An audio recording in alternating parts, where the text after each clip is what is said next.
भाजपा उस सोनार बांग्ला के निर्माण के लिए काम करेगी जिसमें यहां का इतिहास, यहां की संस्कृति दिनों दिन और मजबूत होगी। ऐसा बंगाल जहां आस्था, अध्यात्म और उद्यम सबका सम्मान होगा। ऐसा बंगाल जहां विकास सभी का होगा, तुष्टीकरण किसी का नहीं होगा। बंगाल में निवेश के लिए उत्साह की कमी नहीं है। मुसीबत है सरकार ने जो माहौल बनाया है, कट कट कट का जो कल्चर बनाया है, सिंडिकेट के हवाले बंगाल दे दिया है, उसी के कारण ये माहौल बिगड़ता गया है। बंगाल के लोग वोट बैंक की राजनीति के लिए अपनी संस्कृति का अपमान करने वाले ऐसे लोगों को कभी माफ नहीं करेंगे। आज मैं बंगाल के लोगों को ये विश्वास दिलाता हूं, जब बंगाल में भाजपा की सरकार बनेगी तो हर बंगालवासी अपनी संस्कृति का गौरवगान पूरी ताकत और हिम्मत के साथ कर सकेगा। तो बंगाल के चुनाव का ये दंगल शुरू हो चुका है, काफी समय हो गया, लेकिन अब ये धीरे धीरे और परवान चढ़ता जा रहा है। आज प्रधानमंत्री ने अपनी एक जनसभा में सीधे तौर पे टीएमसी पे, वहां की मौजूदा सरकार पे आरोप लगाया कि वहां कट कल्चर से लोग बहुत परेशान हैं और विकास के रास्ते में एक सिंडिकेट है जो खड़ा हुआ है, जिसकी वजह से वहां का विकास नहीं हो पा रहा है। सोनार बांग्ला की बात वो बार बार करते हैं और ये एक मामला काफ़ी गर्म है। लेकिन इस बीच डेवलपमेंट्स भी बहुत हुए हैं। सीबीआई और ईडी भी चुनावी मैदान में उतर चुके हैं। अभिषेक बनर्जी जो ममता बनर्जी के भतीजे हैं, उनकी पत्नी को नोटिस दिया गया है। कोयला के मामले में एक कोल घोटाला सामने खुल के निकल के आ रहा है, जिसमें उनकी पत्नी को और उनकी साली को नोटिस भेजे गए हैं और काफ़ी कुछ हो रहा है। तो जैसा कि चुनाव में एक्सपेक्टेड होता है कि ये होगा, वैसा ही होता हुआ यहाँ पे दिख रहा है। लेकिन मामला इससे कहीं ज़्यादा है। टीएमसी में एक भगदड़ जैसी स्थिति है। वहाँ रोज का रोज कुछ न कुछ नेता पार्टी छोड़ के आते हैं, बीजेपी की तरफ ज्वाइन करते हैं, फिर इस तरीके की डेवलपमेंट बनती है। अब सवाल उठता है कि ये जो बंगाल का चुनाव है, जो बहुत ही ज़्यादा चर्चा में है, चर्चा में कई अच्छे कारणों से नहीं, बुरे कारणों से भी है। कितनी सारी हिंसा के कारण वहाँ हत्याएं हो चुकी हैं, पार्टियों में भगदड़ मची हुई है, कांग्रेस और लेफ्ट बिल्कुल हाशिए पे दिखाई दे रहे हैं। केवल बीजेपी और टीएमसी के बीच में आमना सामना हो रहा है और बीजेपी ने अपनी पूरी ताकत झोंक रखी है बंगाल चुनाव में। देखना है कि किस करवट उठ बैठता है, बंगाल के लोगों को क्या पसंद आता है। लेकिन बहुत सारी बातें हैं जो आपको जाननी समझनी चाहिए, क्योंकि ये चुनाव बहुत अहम होने जा रहा है। किसान नेता भी वहाँ प्रचार करने के लिए जाने की बातें कह चुके हैं। तो कई तरीके से विपक्ष एकजुट होके वहाँ कुछ क्या कर पाता है, नहीं कर पाता, इन्हीं सब पर आज बातचीत करेंगे। हमारे साथ जो मेहमान उनसे आपको परिचय करा दे, तौसीफ अहमद खान है जो टीएमसी के समर्थक हैं और टीएमसी का पक्ष हमारे बीच में रखेंगे। आशुतोष जी हैं, पत्रकार हैं, आप सब इनसे बहुत परिचित हैं, किसी परिचय के मोहताज नहीं हैं। और हर्षवर्धन त्रिपाठी हैं, ये भी किसी परिचय के मोहताज नहीं, अक्सर हमारे शोज़ में आते हैं और अपने अपने पक्ष की बात रखते हैं। तौसीफ अहमद खान, मैं आपके पास आना चाहता हूँ। मैं ये जानना चाहता हूँ कि बार बार ये निकल के आता है कि वहाँ एक कट कल्चर चलता है, एक सिंडिकेट है जो कामकाज में आड़े आ रहा है। बहुत सारे आंकड़े दिए प्रधानमंत्री ने अपनी स्पीच में कि हमने कितना पैसा भेजा जो वहाँ लोगों तक पहुँचा नहीं है। ये कहानी क्या है, कौन है ये सिंडिकेट जिसका जिक्र बार बार सिर्फ पॉलिटिकल पार्टीज नहीं, वहाँ के बहुत सारे एनालिटिकल लेख पढ़े आप, उसमें भी देखने को मिलता है? देखिए, कुछ तो एग्जैजरेशन है और बहुत कुछ मिस इन्फॉर्मेशन है। मैं आपको उदाहरण देता हूं। अभी हाल में union home minister Amit Shah ji ने कहा कि मोदी जी ने बंगाल में 3,59,000 करोड़ रुपए दिया है और इसके जवाब में जो बंगाल के फाइनेंस मिनिस्टर है अमित मित्रा जी ने कहा है कि ये झूठ बात है। असल में जो सेंट्रल स्कीम्स में जो एलोकेशन हुई है केंद्रीय सरकार की तरफ से वो 1,13,670 करोड़ रुपए है। और उन्होंने चैलेंज दिया है, बंगाल के फाइनेंस मिनिस्टर ने चैलेंज दिया है home minister, union home minister को कि आप मुझसे डिबेट कीजिए कि ये जो आंकड़ा आप बता रहे हैं 3,59,000 करोड़ रुपए का, ये आपको कहां से मिलता है। तो ये ऐसे कैसे आकर के एक इररिस्पॉन्सिबल तरीके से वो स्टेटमेंट दे देते हैं। तो इसमें मिस इन्फॉर्मेशन की बात आ जाती है, कहीं सुनी बातें हो जाती है। जब एक कोई ऊंचे देश के इतने बड़े ओहदे पर बैठा हुआ नेता अगर कोई एक बात कहता है तो उसके बात में वजन होनी चाहिए, उसके बात में सच्चाई होनी चाहिए, उसके बात में जो उसके दिए हुए आंकड़ों के पीछे उसका जस्टिफिकेशन होना चाहिए। तो उन्हें चैलेंज एक्सेप्ट कर लेना चाहिए।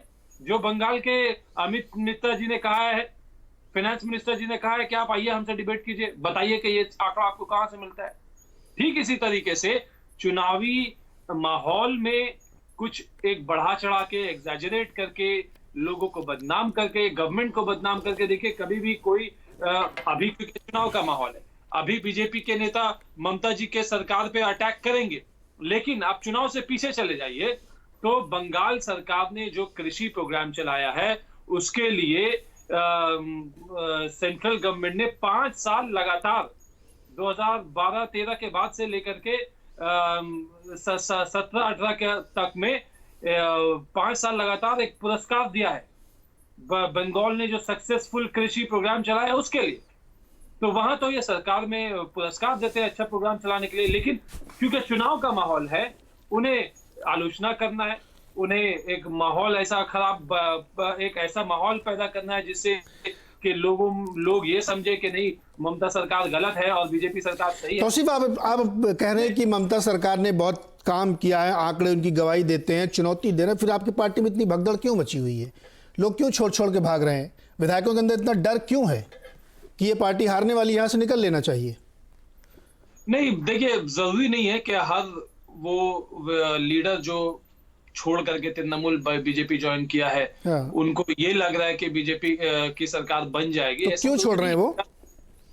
अब बहुत सारे, कोई भी व्यक्ति है उसका एक एम्बिशन हो सकता है, किसी के मन में होगा कि हम चीफ मिनिस्टर बने, हम डेप्यूटी चीफ मिनिस्टर बने, या कोई जो अगर कोई मंत्री नहीं है तो उसे लगता होगा कि मुझे मंत्री पद मिलना चाहिए, या अगर कोई एमएलए नहीं है तो उसे लगता होगा कि, या अगर कोई आज एमएलए है उसको लगता होगा कि इस साल मुझे एमएलए का टिकट नहीं मिलने वाला है। तो यही तो बात मैं कह रहा हूं ना कि एक दो लोगों की बात नहीं ना, तो सिर्फ कई पूरी झड़ी लगी हुई है, रोज खबरें सुनाई देती हैं, आपके राज्यसभा के सांसद राज्यसभा के अंदर इस्तीफा दे देते हैं। ये इतनी हल्की बात थोड़ी कि किसी को लग रहा है कि मैं कहीं और जाऊंगा, क्या मिल जाएगा। बीजेपी में तो इतने नेता हो गए कि समझ में नहीं आ रहा किसको क्या मिलेगा। शुभेंदु सरकार तो अच्छी पोजीशन में थे आपके यहाँ, वो क्यों भाग गए? देखिए लगभग 8-10 लोग हैं जो पार्टी छोड़कर गए, उसमें देखिए सिर्फ एक ही नाम थोड़ा सा इंपॉर्टेंट रहता है, वो है शुभेंदु अधिकारी का। हाँ, शुभेंदु अधिकारी का। जी, शुभेंदु अधिकारी भी इंपॉर्टेंट कब थे? जब वो ममता बनर्जी के बैनर में थे। अब ममता बनर्जी के बैनर बाहर उनकी क्या महत्व है, वो कितना मास वोट ले पाएंगे, ये तो चुनाव तय करेगा, आने वाला चुनाव तय करेगा।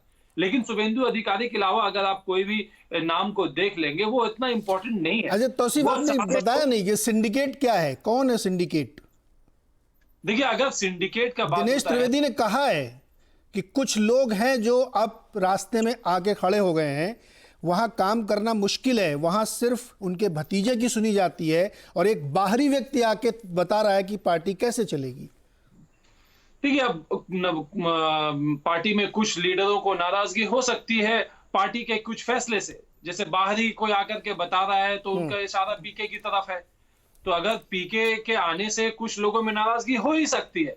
लेकिन ये कह देना कि इसके वजह से हम पार्टी छोड़ रहे हैं, इसमें बात में कहीं पे दम नहीं दिखता। अगर आप दिनेश त्रिवेदी जी की बात करेंगे तो उनको 2019 में के चुनाव में ममता बनर्जी ने टिकट दिया, उससे पहले क्या किया था, के खिलाफ वो हार गए। तो वो एक बहुत मास नेता नहीं। अगर हम जो भी नेता तृणमूल छोड़ के बीजेपी में जा रहे हैं, अगर उनको हम एक चुनावी नजरिए से देखेंगे वो मास नेता नहीं है। कोई खास फर्क नहीं पड़ता। ये बहुत इजी एनालिसिस है कि जो टीएमसी छोड़ के गया उसका कोई मास बेस नहीं है, वो मास लीडर नहीं है। और दिनेश त्रिवेदी का तो अपना चुनाव ही हार गए थे, उस काम नहीं करने दिया गया तो उनको एक बार मंत्रालय छीन लिया था, कितने अपमानजनक तरीके से, वो सब इतिहास में चला गया। लेकिन खैर, ये आपका व्यू हो सकता है। आशुतोष जी, सिंडिकेट क्या है, आपको जानकारी है क्या? और ये जो सीबीआई उतार दी गई है मैदान में? देखिए, दो चीजें हैं। पहली बात तो ये कि पश्चिम बंगाल के अंदर सिंडिकेट कोई आज की बात नहीं है। ये पश्चिम बंगाल के अंदर राजनीति की एक संस्कृति है जो देश के दूसरे राज्यों की राजनीतिक संस्कृति से थोड़ी अलग है। उसका एक पहलू यह है कि वहां पे वायलेंस बहुत है, और दूसरा, जो राजनीतिक दल सत्ता में होता है उसके कार्यकर्ता जमीन पर बहुत कुछ तय करते हैं। सीपीएम और लेफ्ट की सरकार 34 साल थी, और उन 34 सालों के अंदर किसी मोहल्ले के अंदर या किसी को अपने घर के अंदर अगर कुछ बदलाव करना होता था तो बिना सीपीएम या पार्टी के कार्यकर्ताओं की उसके परमिशन से नहीं हो पाता था, और उसमें आपको कटमनी देना पड़ता था, तोलाबाजी, जो भी आप उसको कहना चाहे कह लें। जब लेफ्ट की सरकार वहां से चली गई तो उसके बाद जाहिर सी बात है ममता बनर्जी आ गई, तो जो वो लोग जो लेफ्ट के आधार पे ये सारी चीजें कर रहे थे वो आज ममता बनर्जी के साथ भी आ गए हैं। तो वो एज इट इज, वो सिस्टम एज इट इज आज भी जमीन के ऊपर काम कर रहा है। कल अगर मान लीजिए वहां पे कुछ बदलाव हो जाएगा तो कोई ये गारंटी नहीं करेगा कि एज इट इज उधर भी ट्रांसफर नहीं हो जाए, क्योंकि ये सब सत्ता के बड़े करीबी लोग हैं। तो इसलिए टोलाबाजी अपने आप में एक बहुत ही यूनिक, बहुत ही विचित्र, बहुत ही विशेष किस्म की राजनीतिक संस्कृति है, जिसका मतलब यह है कि पार्टी का जो काडर है वो समाज के हर तबके के ऊपर कंट्रोल रखता है, और बिना उसकी परमिशन के, बिना उसके इशारे के कोई काम वहां नहीं होता है, और बहुत पावरफुल होते हैं। जहां तक अभिषेक बनर्जी की पत्नी को सीबीआई की बात है, मेरा स्पष्ट तौर पर मानना यह है कि अगर भारतीय जनता पार्टी या केंद्र सरकार ये कहती है कि बिना उसके इशारे पर हुआ, तो कोई ये मानने को तैयार नहीं होगा। दूसरी बात, भारतीय जनता पार्टी, बहुत पुराना केस चल रहा है। नहीं, मैं कह रहा हूं, मेरी बात सुन लीजिए। दूसरी बात क्या कि भारतीय जनता पार्टी आज देश नहीं बल्कि दुनिया की सबसे बड़ी राजनीतिक पार्टी है, उसको ये सब करने की जरूरत नहीं। जहां जहां उसने किया उसको उसका फायदा नहीं हुआ। आपको याद होगा कि महाराष्ट्र के अंदर जब चुनाव के ठीक बीच में शरद पवार को एनफोर्समेंट डायरेक्टोरेट का नोटिस गया था, प्रफुल्ल पटेल से पूछताछ हुई थी, तो वो उल्टा पड़ गया था। इसी तरीके से आपको याद होगा कि डीडीसी का चुनाव जो कश्मीर में हो रहे थे तो फारूक अब्दुल्ला के खिलाफ हुआ। जब गुजरात चुनाव हो रहे थे तो वहां पे अहमद पटेल के साथ इसी तरीके से हुआ। तो इससे बीजेपी को कोई बहुत फायदा होता हो मुझे लगता नहीं। महाराष्ट्र में उल्टा कहां पड़ा था सर, जीत गए थे वो लोग, अब तो शिवसेना ने छोड़ दिया, अलग बात है। महाराष्ट्र की राजनीति को जो समझते हैं वो जानते हैं कि शरद पवार की इस घटना की वजह से शरद पवार की सीटें काफी बढ़ी वहां पर। ऐसा नहीं हुआ शरद पवार की सीटें अन्यथा कम हो जाती वहां पे। तीसरी बात जो मैं कहना चाहता हूं कि अगर इस पूरे केस को अगर आप ध्यान से देखें तो जो अभिषेक बनर्जी की पत्नी है या जो उनकी साली है, किसी तरीके से उनका नाम इसमें नहीं है। आज भी सीबीआई उनको एक्यूज्ड नहीं मान रही है। सीबीआई ये कह रही कि भाई हमारे पास कुछ तथ्य इन्वेस्टिगेशन में आए हैं, उन तथ्यों की रोशनी में हमें आपसे पूछताछ करनी है। लेकिन जब सीबीआई जिससे पूछताछ करनी है या तथ्यों का कोरोबोरेट करना है, जो अक्यूज्ड भी नहीं है, अगर आप अचानक उसके घर पे चले जाते हैं तो परसेप्शन ये बनता है कि दरअसल ये अक्यूज्ड है और सीबीआई इनको अक्यूज के तरीके से ट्रीट करती। मुझे ऐसा लगता है कि अभिषेक बनर्जी ने एक दिन पहले जो डिफेमेशन का केस किया था, यह दरअसल उसका बदला है। लेकिन आशुतोष जी, बीजेपी का ही ये कहना है कि विनय मिश्रा नाम के कोई एक अधिकारी के भाई हैं पुलिस के, जो विदेश गए और उनके साथ ये पूरी फैमिली गई। वो बहुत पर्सनल डिटेल उसको नहीं जाना चाहिए उसमें, लेकिन ये तथ्य हैं उसमें। बहुत सारी फर्जी कंपनियां बनाई गई, ये सब मैं अपने मन से नहीं कह रहा हूँ, लिखी पढ़ी बातें आप नहीं पढ़ी होंगी। और जिसमें ये पैसे रुपए का लेन देन हुआ हजारों करोड़ का, जो 2-3 इलाके जहां बहुत कोयला निकलता है, ये सारी चीजें हैं। तो आप ये कैसे करेंगे, उसका कुछ भी लेना देना नहीं है? ऐसे थोड़ी सीबीआई किसी को बुला लेगी। सर देखिए, सीबीआई का चरित्र जो है वो तो आप भी जानते हैं। मनमोहन सिंह के जमाने में भी सीबीआई का चरित्र क्या था और मोदी जी के जमाने में सीबीआई का क्या चरित्र है, सबको पता है। किस तरीके से वो एक प्राइवेट कंपनी की तरीके से काम करती है, उसमें आप मुझसे बेहतर उसको जानते हैं। मैं एक ही बात कहना चाहता हूं, और वो बात बहुत स्पष्ट है कि अगर अभिषेक बनर्जी या उनकी पत्नी का नाम आया होता तो सीबीआई ऑन रिकॉर्ड कहती कि ये एक्यूज्ड हैं और एक्यूज्ड के नाते मुझे इनसे पूछताछ करनी है, और अगर ये पूछताछ में सहयोग नहीं करेंगे तो इनकी कस्टडी लेनी पड़ेगी और इनके खिलाफ एफआईआर दर्ज करनी पड़ेगी। आज की तारीख में जब मैं आपसे बातचीत कर रहा हूं तब तक सीबीआई भी इनको एक्यूज्ड कहने की स्थिति में नहीं है। सीबीआई सिर्फ इतनी सी बात कह रही है कि हमें पूछताछ के दौरान कुछ जानकारियां मिली हैं, उन जानकारियों के आधार पर हमें आपसे बातचीत करनी है। अगर कल उन जानकारियों के आधार पर, कुछ और इन्वेस्टिगेशन के आधार पर अगर कुछ और सबूत मिलते हैं, तथ्य मिलते हैं और सीबीआई अगर इनको अक्यूज बनाती है, तब बात बिल्कुल अलग हो जाती है। लेकिन एक आज की तारीख में सीबीआई हो, चाहे एनफोर्समेंट डायरेक्टोरेट हो, चाहे इनकम टैक्स हो, चाहे दूसरी संस्थाएं हो, उनकी क्रेडिबिलिटी नहीं है। और जब चुनाव के ठीक पहले आप इस तरीके का काम करते हैं तो आप सवाल पैदा हो जाता है। लोग कहते हैं कि कहीं ऐसा तो नहीं इसका कुछ और पॉलिटिकल मोटिव हो। तो सिर्फ जब आशुतोष करें तो कुछ मामला ही नहीं, तो आप लोग फिर क्यों इतना परेशान है? फिर क्यों टीएमसी एकदम बौखलाई हुई है? अभिषेक बनर्जी खुद बड़े बड़े बयान दे रहे हैं, हमला कर रहे हैं, क्यों? जब तो कह रहे कुछ नहीं, ऐसे ही पूछने के लिए बुला लिया था। नहीं, अभिषेक बनर्जी ने जो ट्वीट किया था वो नोटिस लगा करके उन्होंने बता दिया था उसमें कि हमें देश के कानून व्यवस्था पे पूरा भरोसा है, हम जो है उसके साथ कोऑपरेट करेंगे।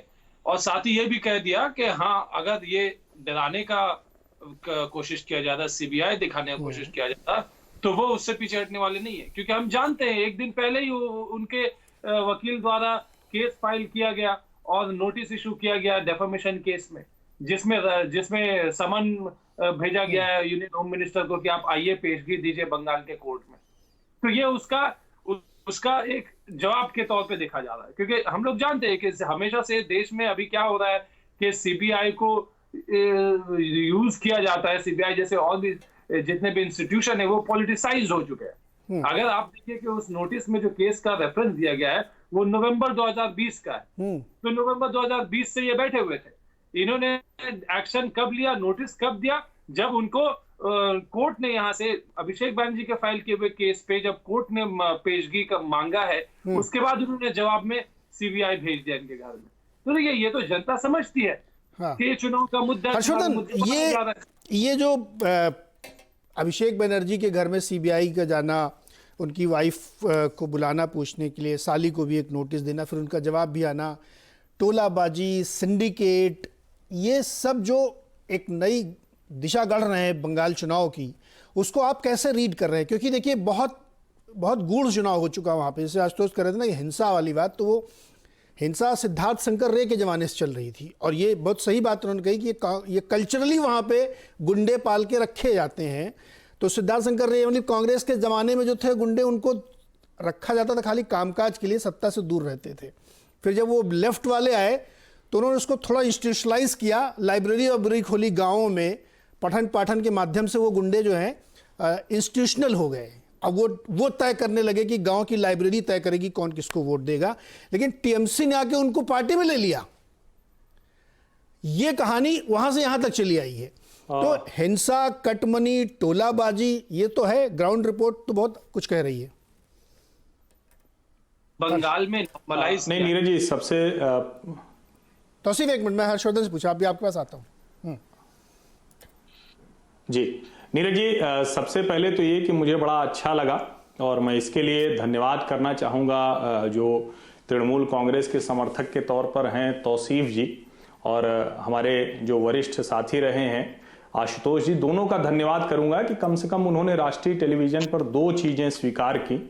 एक तो ये कि सिंडिकेट चल रहा है बंगाल में, बरसों से चल रहा है, और दूसरा ये कि वहां जो कुछ भी ये सब हो रहा है उसमें एक राजनीतिक हिंसा, यानी दो चीजें, सिंडिकेट यानी भ्रष्टाचार, करप्शन, राजनीतिक हिंसा यानी जो भी आपके विचार का समर्थक नहीं है उसकी हत्या कर देना, उसको मरवा देना, पेट्रोल बम फेंकना, रैली में जाते हुए पकड़ लेना, गर्दन काट देना, पेड़ पे लटका देना, पूर्व विधायक तक और विधायक तक आत्महत्या करने की स्थिति में पहुंच गए। तो ये बड़ा अच्छा लगा मुझे कि ईमानदारी से इन दोनों लोगों ने भी स्वीकार किया। लेकिन कहां जाकर मुझे बड़ा खटक गया, इतनी आसानी से हम कह देंगे कि देश के एक राज्य में वामपंथियों ने और सिद्धार्थ शंकर रे के समय में ये गुंडागर्दी कतई इंस्टीट्यूशनलाइज नहीं थी। इक्का दुक्का इंसिडेंट को छोड़ दें तो कोई ऐसा वाकया राजनीतिक इतिहास में बंगाल के नहीं मिलता है। 1977 के बाद जो वामपंथी पार्टियां वहां भूमि सुधार के नाम पर, यानी सरोकारी चेहरे का आवरण, और उसके बाद उन्होंने क्या किया, उन्होंने सब चीज के लिए पर्ची काटने के लिए अपना कार्यालय खोल दिया। यानी एसडीएम का दफ्तर, डीएम का दफ्तर, मुख्यमंत्री का कार्यालय, वो सब खत्म। कहां से काम करता था? जो सीपीएम का प्रदेश का मुख्यालय है, जो जिले में सीपीएम का, सीपीआई का, दूसरी वामपंथी पार्टियों का दफ्तर है, जो तालुका में, उसके नीचे ग्राम पंचायत में जो बैठते हैं। यानी क्या हुआ, इस देश के एक राज्य में 34 वर्षों तक लोकतंत्र को चाइनीज कम्युनिस्ट पार्टी के तानाशाही मॉडल पर चलाया गया, और उसमें जो अति उग्रवादी थे, जो जिनको हम सीधे तौर पर कहें कि वो जो एकदम बिना हिंसा के कोई बात नहीं करते थे, उस वर्ग ने धीरे धीरे ममता बनर्जी का साथ पकड़ लिया। और जब 34 वर्षों बाद जिस हिंसा की कुसंस्कृति, जब कोई कहता है कि हिंसा की राजनीतिक संस्कृति है तो भी मुझे कष्ट होता है। संस्कृति नहीं होती भाई, संस्कृति बड़ा अच्छा शब्द है, राजनीतिक हिंसा की संस्कृति नहीं, कहिए कि कुसंस्कृति, जो उनके दिमाग में गंदगी है, जो वामपंथियों ने उसको पूरी तरह से हिंसा, यानी जो भी आपके खिलाफ सोचे उसको मार देना है, इसको अगली डिग्री पर लेके चली गई ममता बनर्जी। और अब उसके आगे जिसको हम लोग कह रहे हैं कि समझ में नहीं आ रहा है, उस सिंडिकेट को जरा समझिए। वामपंथी पार्टियों के समय सिंडिकेट जो था, तोलाबाजी जो थी, कट मनी थी, कमीशन था, वो कम से कम वामपंथी पार्टियों से कोई नहीं ले सकता था। तृणमूल कांग्रेस के राज में तृणमूल कांग्रेस के सांसद को भी अपना घर बनवाते समय स्थानीय इकाई को कमीशन देना पड़ा। इससे शर्मनाक कुछ हो नहीं सकता। और जिसकी बात हम कर रहे हैं कि अभिषेक बनर्जी की साली पत्नी को क्यों नोटिस गई, छोड़ दीजिए अभिषेक बनर्जी को, अनूप माझी उर्फ लाला झारखंड से लेकर कलकत्ता तक का सबसे बड़ा कोयले का स्मगलर, अवैध खनन, उसके खिलाफ मामले, और उसको किसने बचाया? क्या ये सब मामले खुलकर बात नहीं करना चाहिए? सरकार किसी की भी हो, हमारा काम है भ्रष्टाचार और हिंसा की कुसंस्कृति अगर कोई पार्टी बढ़ा रही है, किसी राज्य को बदनाम कर रही है, तो उसको बिना डरे, बिना ये चिंता किए कि किसी विचार की वजह से हमारे ऊपर कोई कुछ कह देगा, कोई डर नहीं होना चाहिए, ये बात खुल के बोलना चाहिए। मेरा सिर्फ इतना कहना है। औसिफ, क्या जवाब है इसका? ये तो आशुतोष भी मान रहे हैं कि वहां पे हिंसा की कुसंस्कृति है, और जैसा कि मैंने कहा कि सिद्धार्थ शंकर रे के जमाने से जो चला उसको आपने संस्थागत कर दिया, इंस्टीट्यूशनलाइज कर दिया, मतलब गुंडे पार्टी में आ गए, सरकार में आ गए वो। तो अगर बीजेपी के नेता इस बात की आलोचना करते हैं कि हिंसा की कुसंस्कृति है, तो फिर वो यही कुसंस्कृति को फिर क्यों बढ़ावा दे रहे हैं? कैसे? आप देखिए कि जब बीजेपी के बड़े बड़े नेता, और एग्जाम्पल के तौर पर मैं बीजेपी के बंगाल जो चीफ है उनका नाम ले सकता हूं, कि स्टेज से उन्होंने भाषण दिया, और एक दो नहीं कई दफा उन्होंने भाषण दिया, और उन्होंने बोला अपने बीजेपी कर्मियों को कि तुम पुलिस से मत डरो, पुलिस से झगड़ा करो। वो बोलते कि हम तृणमूल के नेताओं को मार देंगे, हाथ पैर तोड़ देंगे, शमशान घाट भेज देंगे, बोलते कि हमारी सरकार आने वाली है, पुलिस को हम लोग देख लेंगे। ये जो इस तरह का एकदम ओपनली हिंसक बात कहना, भड़काऊ भाषण देना, और ये सब रिकॉर्ड में है। तौसीफ, वो तो बोल रहे हैं 108 कार्यकर्ता उनके मारे जा चुके हैं। नड्डा जी का ये ऑन रिकॉर्ड बयान है कि इतने लोगों तो उन्होंने तर्पण किया, ये उसके अलावा बहुत सारी संख्या है। वहां तो मर रहे हैं ना। अगर बीजेपी के काफिले पे हमला हो रहा है तो आप इसको कैसे छिपाएंगे? आप इवन आपके मंत्रियों के ऊपर बम फेंके जा रहे हैं। मैं वही बात कर रहा हूं। देखिए, अगर किसी की हत्या हो रही है राजनीतिक कारण से, तो ये बहुत दुर्भाग्यपूर्ण बात है, ऐसा नहीं होना चाहिए। तो जिम्मेदारी किसकी है? की जगह नहीं है। लेकिन ये हिंसा को नॉर्मलाइज कैसे किया जा रहा है? कैसे हिंसा को नॉर्मलाइज ऐसा हो रहा है जब कोई राज्य का चीफ पब्लिकली मीटिंग देते हुए ऐसी बातें बोलता है कि जाओ मारो, तोड़ दो, शमशान घाट भेज दो। इसे कहते हैं हिंसा को नॉर्मलाइज कर देना। अब हिंसा करना कोई बड़ी बात नहीं है। अब तो जैसे कि नॉर्मल हो गया, वो हमारे खिलाफ है, हमको उसे मारना है, वो हमें उसका बदला लेना है। ऐसे इस तरीके से अगर कोई बात कहता है, फिर उसके बाद में वो आलोचना करता है कि यहाँ पे हिंसा की राजनीति होती है, तो फिर ये उनके मुंह से शोभा नहीं। तौसीफ, आप कैसी बात कर रहे हैं? एक तरफ वहां हम लोग यहां से बैठ के रिपोर्टिंग कर रहे हैं, हम तो वहां किसी को जानते भी नहीं कि मैं किसी के पक्ष लेके बात करूं। सारे अखबारों में जो रिपोर्ट छप रही है कि वहां किस तरह से राजनीतिक हिंसा हो रही है, हत्याएं हो रही है, और कौन लोग मर रहे हैं वो दिख रहे हैं। अब उसमें आप कह रहे हो कि सामने वाला मरता रहे, मार खाता रहे, वो बोले भी नहीं कि हम इसको रिटेलिएट करेंगे। वो तो बोल ही रहा है खाली। सरकार आपकी है, पहला ओनस तो आपका बनता है कि आप उसकी जिम्मेदारी लीजिए, वहां हिंसा क्यों हो रही है। देखिए, अब अगर इस बात में जाएंगे कि हिंसा में मरने वाला में ज्यादा आंकड़ा फलाने पार्टी का है, कम आंकड़ा दूसरे पार्टी का है, मैं उसे इस चीज को उस तरह से नहीं देखता। मैं देखता हूं कि चाहे वो पॉलिटिकल कर्मी किसी भी पार्टी का हो, किसी भी पार्टी को ये हिम्मत कहां से आता है कि वो किसी का खून कर दे? सत्ता का नशा, सत्ता का नशा, वो बैक करेंगे, सत्ता ही बैक करेगी ना सर, और कौन बैक करेगा? दिलीप घोष कैसे बैक कर लेंगे? उनके पास तो पुलिस भी नहीं है। नहीं, हर इलाके में जो एमएलए होता है, जो एमपी होता है, वो प्रभावशाली होता है। ऐसा आप कह देंगे कि बीजेपी वाले बिल्कुल उनका प्रभावशाली होता है, लेकिन सर देखिए तौसीफ, ये एक प्रैक्टिकल सच है। आप समर्थक है, मैं पत्रकार हूं, लेकिन ये एक ओपन सीक्रेट है कि सरकार और पुलिस से बड़ा कोई गुंडा नहीं होता राज्य के अंदर, चाहे जो जितना बड़ा गुंडा हो। आप ये कह रहे हैं कि एक अपोजिशन पार्टी का एमएलए वहां की पुलिस से ज्यादा ताकतवर हो गया, इसलिए वो ये कर रहा है, तो कोई मानेगा भी नहीं आपको। पिछले चुनाव में मुझे ध्यान है कि जो केंद्र में मंत्री थे उनके काफिले पे हमला हो गया था। मैं वो नहीं कह रहा, मैं कह रहा हूं कि जब बीजेपी का चीफ कहता है खुलेआम कि तुम जाओ मारो, हम देख लेंगे, पुलिस से डरने का नहीं है, हम देख लेंगे, तो इसका तो ठीक है। तौसीफ रुकिए जरा, भारतीय जनता पार्टी के सौरभ सिककर भी हमारे साथ जुड़ गए हैं। सौरभ, आपको मेरी आवाज है? तौसीफ रुकिए एक मिनट, तो सौरभ आपको मेरी आवाज आ रही है? नमस्कार। हाँ सौरभ, ये बताइए कि अभी हम लोग थोड़ा चर्चा में आगे बढ़ गए, आप थोड़ा लेट जुड़े कि बहुत बंगाल इंसान से तक बात पहुंच गई, लेकिन मैं एक मूल सवाल आपसे ही पूछ लेता हूं कि जो आज प्रधानमंत्री जी ने कहा है कि वहां टोलेबाजी एक सिंडिकेट है जो विकास के रास्ते में खड़ा है, जो आगे नहीं बढ़ने दे रहा है, वो क्या है? कौन लोग हैं वो? देखिए, तोलाबाजी जो सिंडिकेट है, तोलाबाजी को इन लोगों ने एक इंडस्ट्री का पर्याय में लेके चला गया। तोलाबाजी ऐसे होता है यहाँ पे कि मान लीजिए कोई गवर्नमेंट का स्कीम है और सेंट्रल गवर्नमेंट डायरेक्ट बेनिफिशियरी का अकाउंट में पैसा देना चाहता है, वो स्कीम को स्टेट गवर्नमेंट स्वीकार नहीं करता है। हमें पैसा दो, हम उससे कट मनी रखेगा, फिर लोगों तक पहुंचाएगा। रेशन का चाल चोरी होता है और उसी चाल से 5 रुपया में सबको अंडा चावल खिलाया जा रहा है। ऐसे तोलाबाजी होता है यहाँ पे।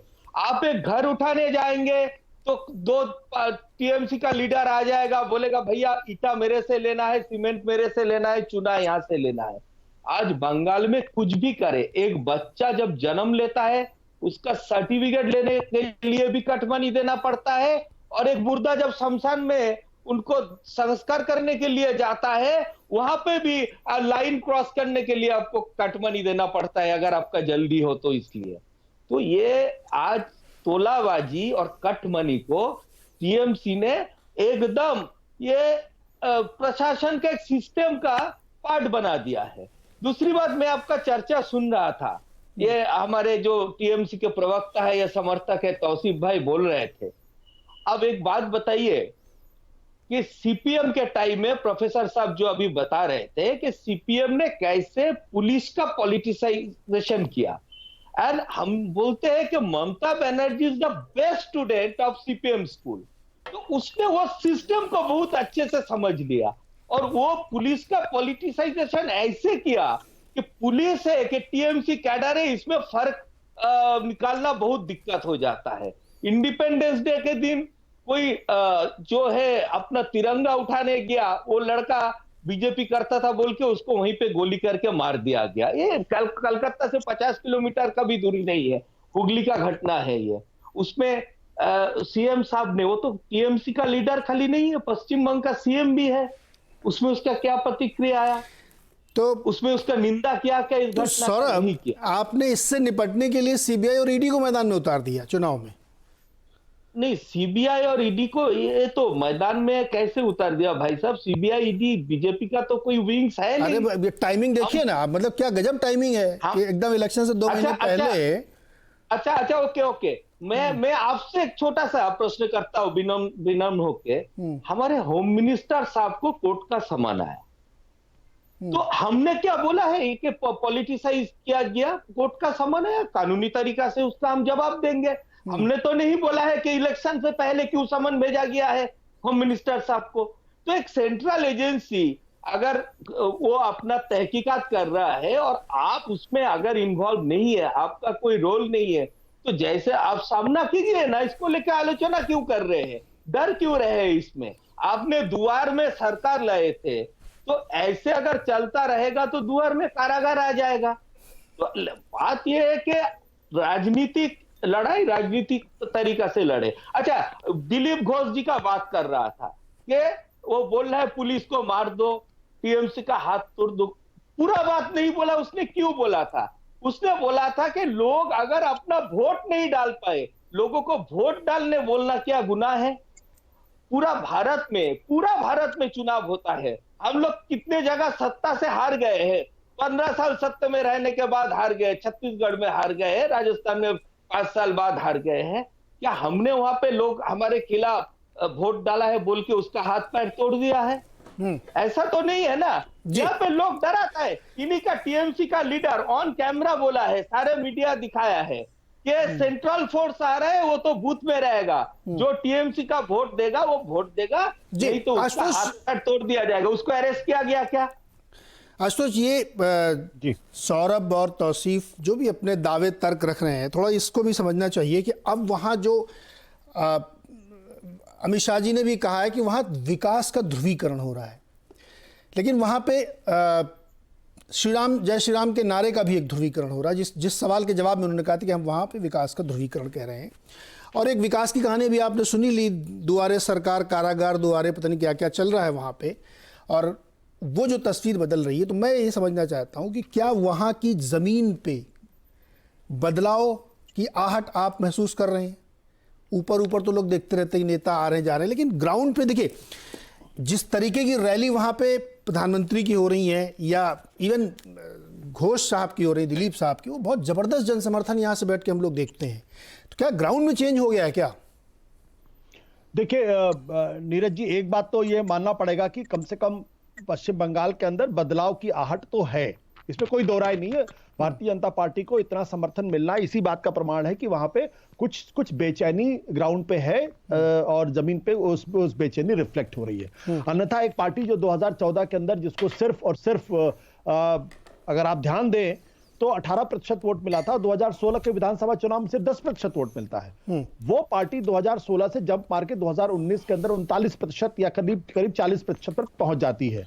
तो अगर कोई पॉलिटिकल पार्टी 4 साल के अंदर 2016 से 2019 के बीच में यानी 3 साल में अगर उसको लगभग 30% अगर वोट का फायदा हो रहा है, तो इसका मतलब यह है कि वहां के वोटरों में, वहां के लोगों के अंदर एक बदलाव, एक बेचैनी या बेबसी या व्यवस्था दिखाई पड़ रही है।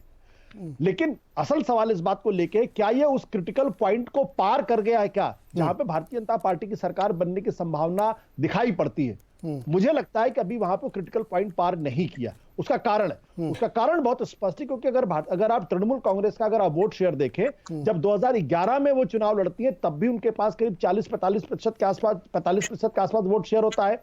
जब 2000 लोकसभा का चुनाव 2014 में लड़ती है तब भी लगभग उतना ही उनके पास वोट शेयर होता है। जब विधानसभा का चुनाव 2016 में लड़ती तब भी उनके पास उतना प्रतिशत रहता है। और पार्लियामेंट के चुनाव में जबकि भारतीय जनता पार्टी को 18 सीटें मिलती हैं तब भी उनको 40, इसका मतलब 42 से लेकर 45% के बीच का वोट शेयर ममता बनर्जी का बिल्कुल इंटैक्ट है। अगर भारतीय जनता पार्टी अगर वो 5% या 8% का जंप अगर नहीं लेके आ पाती है तो भारतीय जनता पार्टी के लिए सरकार बनाना मुश्किल काम होगा। और मैं क्यों ये बात कह रहा हूं? मैं इसलिए यह बात कह रहा हूं क्योंकि अगर आप गुजरात चुनाव के बाद से अगर बीजेपी का अगर स्ट्राइक रेट अगर आप देखें तो जहां भारतीय जनता, जैसे पार्लियामेंट का इलेक्शन होता है और विधानसभा का चुनाव होता है, उसी राज्य के अंदर कम से कम 5 से 8% का वोट कम हो जाता है विधानसभा के चुनाव के दौरान में। आप हरियाणा का उदाहरण ले लें, आप छत्तीसगढ़ का उदाहरण ले लें, झारखंड का उदाहरण ले लें, हर जगह ये ट्रेंड दिखाई पड़ रहा है।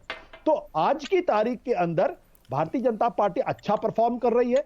भारतीय जनता पार्टी की सीटें निश्चित तौर पर बढ़ेंगी, लेकिन भारतीय जनता पार्टी इस हद तक वोटरों को प्रभावित कर पाएगी कि वो सरकार बना लेगी, कम से कम मैं अभी बैठ के नहीं कह सकता हूं। हां, ये माहौल आने वाले 2 महीने में अंदर बदल जाए तो मुझे बहुत हैरानी नहीं होगी, लेकिन आज की तारीख में भारतीय जनता पार्टी जो है उस स्थिति में नहीं है कि तृणमूल कांग्रेस को हरा के अपनी सरकार वहां बना सके। अच्छा हर्षवर्धन, मैं सवाल पूछूं उससे पहले बता दूं, इसमें कुछ जो प्रिलिमिनरी कह सकते हैं आप सर्वेज हुए जिसमें सी वोटर का है, टाइम्स डेमोक्रेसी का है, एबीपी सीएनएक्स का है, तो उन सब में देखिए तो जो एवरेज निकलता है दोनों का 135-137। आशुतोष जी ने जरूर पढ़ा होगा, बीजेपी 137 और टीएमसी 135, आईएनसी लेफ्ट तो हाशिए पे 20।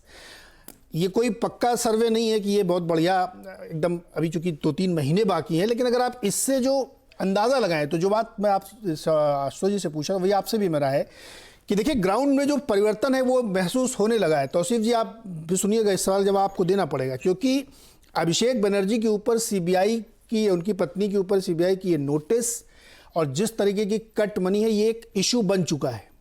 ये भी एक बड़ा पोल हुआ था सी वोटर का, वो बड़ा था, वो इश्यूज वगैरह पे था, उसमें भ्रष्टाचार एक बहुत बड़ा मुद्दा बन के वहां पे उभर रहा था कि लोग उससे परेशान हैं। तो ग्राउंड में जो चेंज हो रहा है हर्षवर्धन, उसको आप कैसे रीड कर रहे हैं?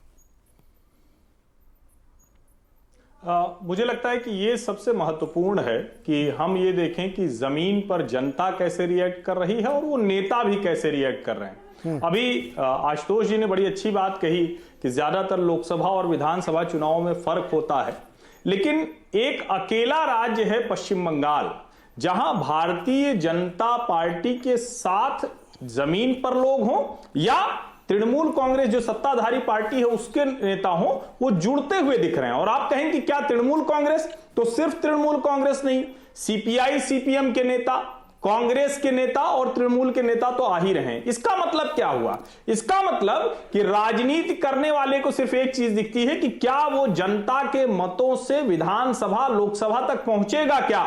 इसका जवाब जब उसे हां में मिलता है तो वो पार्टी बदलता है।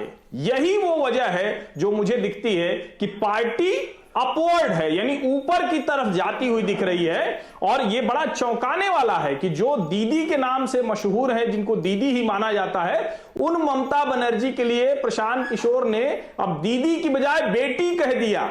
यानी दीदी डरा रही है क्या लोगों को? तो पदावनित तो पहले ही कर दी। ये कोई बेटी बनती है बाद में दीदी बन जाए तो अलग बात है, लेकिन दीदी से बेटी ये प्रतीकात्मक तौर पर भी और हर तरह से दिखा रहा है कि तृणमूल कांग्रेस नीचे जा रही है। निश्चित तौर पर अभी सीटों की या कौन सरकार बनाएगा उसका कहना अभी उचित नहीं होगा।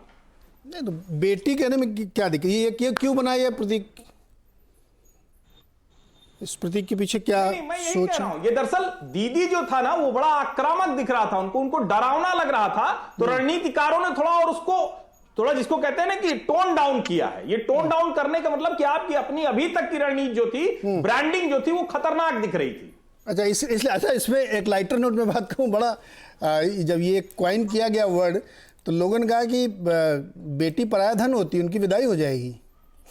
अब इस पे मजाक चलने लगा। आज तो आप इशारा कर रहे थे, आप कुछ बोलना चाह रहे थे, बोलिए। नहीं, मैं एक जो अभी बात हमारे मित्र कह रहे थे उस पर बस एक छोटी सी बात जोड़ना चाहूंगा कि देखिए, चुनाव के ठीक पहले जो नेता इधर से उधर जाते हैं, उनमें से आप मान के चलिए कि 70 से 80% वो नेता होते हैं जिनको इस बात का डर होता है कि उनको टिकट इस बार नहीं मिलेगा, और फिर वो कहीं और से टिकट लेने के जुगाड़ में होते हैं। इस बार जो अभी तक ममता बनर्जी को इस बात का पूरा अंदाजा है कि 10 साल की एंटी इनकम्बेंसी उनके खिलाफ है, और जब कोई सरकार 10 साल रहती है तो उसके खिलाफ एक असंतोष का माहौल बनता है। और वो असंतोष का माहौल भले ही ममता बनर्जी खिलाफ ना बने, लेकिन लोकल लेवल जो विधायक होता है उसके खिलाफ जरूर बनता है। तो ये इसकी पॉसिबिलिटी से इनकार नहीं किया जा सकता कि इनमें से 70 से 80% वो नेता जिनको इस बात का एहसास हो गया हो या डर रहा हो कि उनको टिकट नहीं मिलेगा, वो पार्टी छोड़ते हैं। वो तृणमूल कांग्रेस छोड़ के कहां जा रहे हैं या बीजेपी छोड़ के कहां जा रहे हो, एक अलग सवाल। वो हर प्रदेश के अंदर होता है और हर राज्य के अंदर होता है। मुझे एक ब्रेक लेना, लेकिन जाते थे आशुतोष, इसमें ना इसमें एक अपवाद भी है। जैसे बीजेपी इस मामले में बड़ा सेलेक्टिव है। उत्तर प्रदेश में और लोकसभा चुनाव में उन्होंने बहुत सारे बदले और इधर उधर से भी बहुत सारे लोग आए और उनका सक्सेस रेट वहां पे बहुत अच्छा रहा। यूपी में खास तौर पे बहुत ही शानदार रहा। जितने इधर उधर से आए, जिनको हम लोग आम भाषा में दल बदलू कहते, वो सब जीत गए थे। 325 सीटें तभी आई थी। हालांकि इस अपवाद का भी एक अपवाद है कि हरियाणा में जो बाहरी आए थे वो सब हार गए थे, इसलिए हरियाणा में उनकी सत्ता भी नहीं बन पाई थी। लेकिन एनीवे, हम इस पर एक छोटा सा ब्रेक ले रहे हैं। ब्रेक से लौट के आके एक बार फिर से चलेंगे सौरभ और तौसीफ के पास, ये समझने के लिए कि जो इधर से उधर लोग आ जा रहे हैं, इसको आगे बढ़ाएंगे कि क्या ये वाकई दिक्कत पैदा कर रहा है या जो आशुतोष करें वो। क्योंकि अभी स्वयं तौसीफ ने कहा कि वो उस इलाके के प्रभावशाली लोग हैं जो पुलिस से भी मुकाबले के लिए अपने आप को मजबूत पाते हैं, तो फिर वो इतने कमज़ोर तो नहीं होंगे कि चुनाव हार जाएं। ब्रेक के बाद फिर चर्चा करेंगे।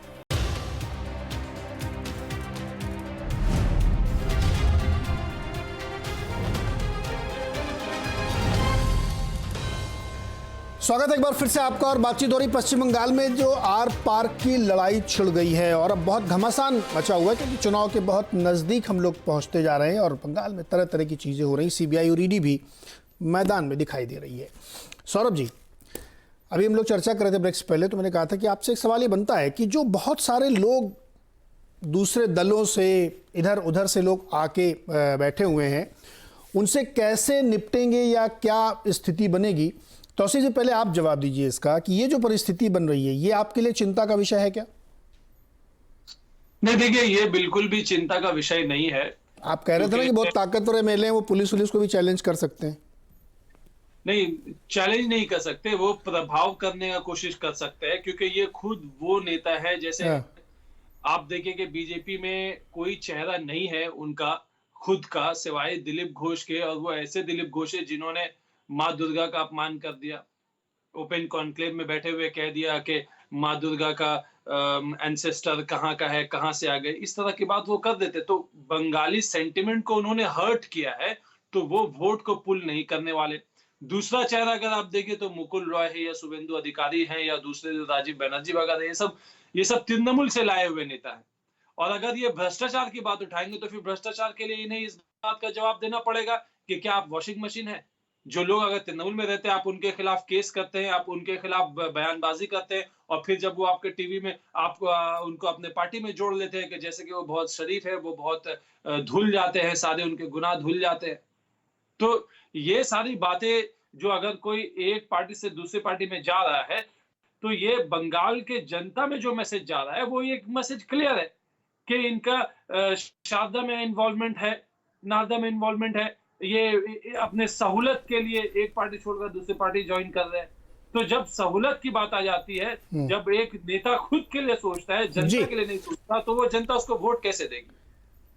तौसीफ भाई, ये बहुत मजेदार बात है, बहुत ही मजेदार बात है। अभी जितेंद्र तिवारी जब छोड़ के आ रहे थे तो उनको आप लोगों ने बहुत उटपटांग सुनाया, अब वो नहीं आए तो अच्छे हो गए, है ना? शारदा नाडा में जो लोग फंसे हुए थे, जब तक वो बीजेपी में नहीं आए तब तक आप डिफेंड कर रहे थे, जब वो चले गए तो वो वॉशिंग मशीन में चले गए। ये बहुत ही इंटरेस्टिंग बात है राजनीति की। सौरभ जी, जवाब देंगे आप इसका, तौसीफ जी जो कह रहे हैं? जरूर जरूर जरूर, मैं तो मेरा टर्म आने का वेट कर रहा था। जी जी, ऐसा है, देखिए कि जो अभी अभी आपने जो बोला, मैं उसी को थोड़ा इलैबोरेट करना चाहता हूं कि अगर ये लोग इतने ही खराब थे और शारदा नारदा में ये लोग, जब इन लोगों के ऊपर आरोप लगाया गया था, तो उसके बाद तृणमूल कांग्रेस ने इन लोगों को ऊपर क्या स्टेप लिया? क्या इसको शोकॉज किया गया था? क्या इसको पार्टी से निलंबित किया गया था? असल में दिक्कत यह है कि बंगाल में तृणमूल कांग्रेस में जो भी आदमी, जो भी लीडर जिसका स्वाभिमान है, जो सेल्फ मेड है, जो अपने बलबूते पे राजनीति में खड़ा हुआ है, ऐसे कोई आदमी रह नहीं सकते। देखिए, दिनेश त्रिवेदी जैसे सीनियर पॉलिटिशियन, माने वो तो बीजेपी ज्वाइन किए नहीं है अभी तक, लेकिन संसदीय राजनीति में दिनेश त्रिवेदी बहुत लंबे समय से एक नाम है, और मेरे ख्याल से जेंटलमैन पॉलिटिशियन बोलने से जिन जिन लोगों का नाम आता है उसमें उनको भी रखना पड़ेगा। आज उनको भी बोलना पड़ रहा है कि जिसको राजनीति का एबीसीडी नहीं आता है उससे राजनीति सीखना पड़ रहा है। इशारा किसके तरफ है ये साफ है। दूसरी बात, वो बोल रहा है कि कॉर्पोरेट कंपनी पार्टी को चला रहा है, जो मैं 30-40 साल 50 साल का तजुर्बा लेके उसी से अभी एबीसीडी सीखना पड़ रहा है।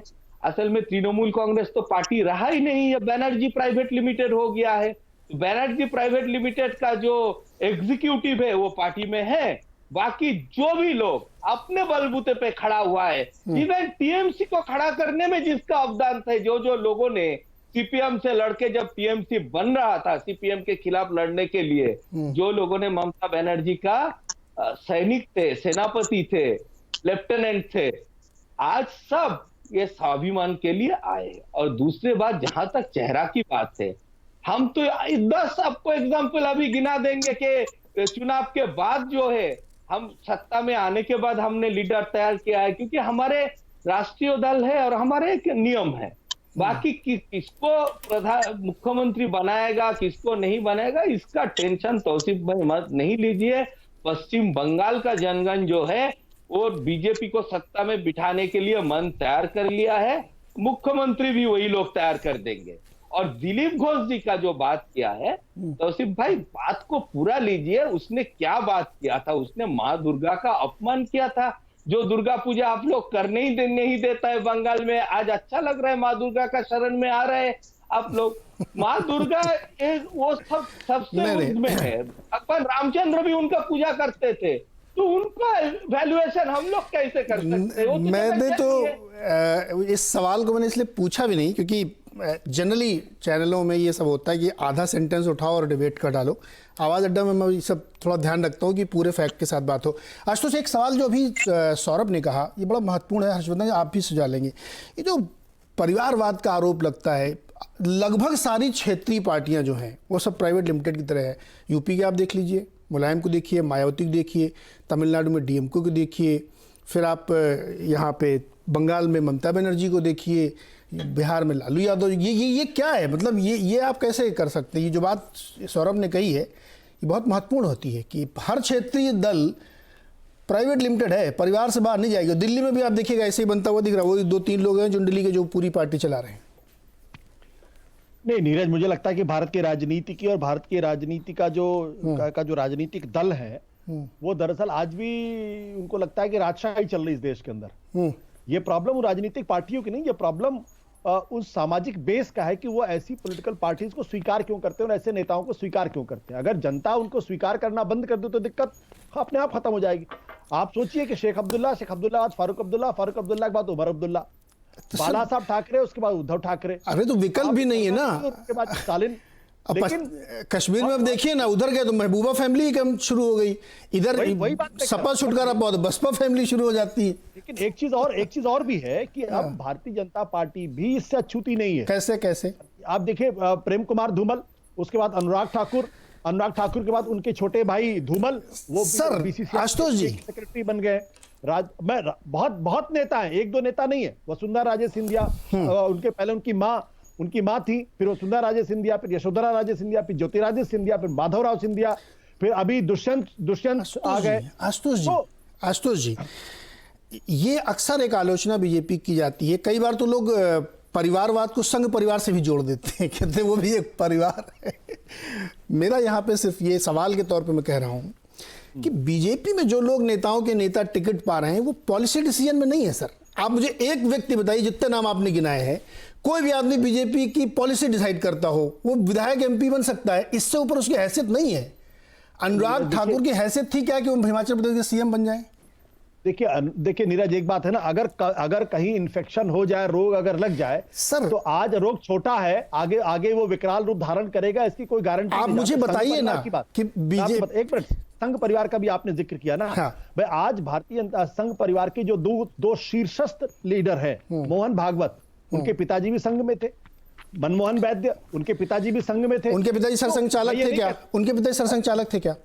मैं कह रहा हूं सर, मैं यही तो कह रहा हूं। नहीं आशुतोष जी, ये बहुत बारीक सा अंतर है, ध्यान रखना पड़ेगा। आशुतोष जी, बहुत बारीक सा अंतर है देश में। ये मतलब आप बहुत समझदार आदमी, मैं इसलिए कह रहा हूं कि ये बहुत बारीक सा डिफरेंस है।